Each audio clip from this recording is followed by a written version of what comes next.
9-шы сынып жыныс генетикасы. Адамдағы хромосома саны. Дұрыс жауабы 46.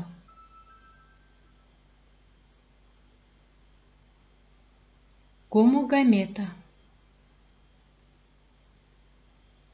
Дұрыс жауабы XX. Гетерогамета. Дұрыс жауабы XY.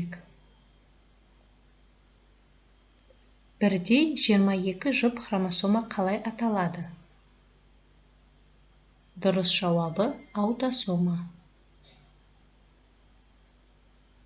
Ерекше бір жұп хромосома қалай аталады?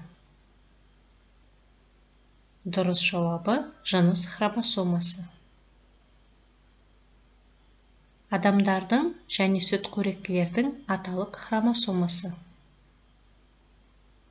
Дұрыс жауабы гетерогаметалы.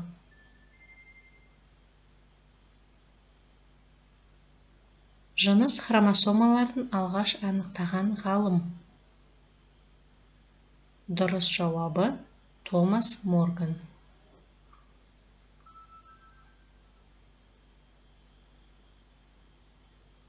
Жынысты анықтаудың әдістері.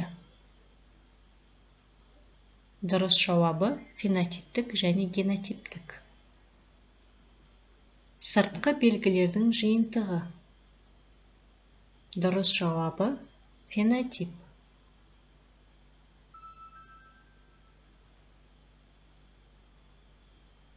Гендердің жиынтығы. Дұрыс жауабы генотип.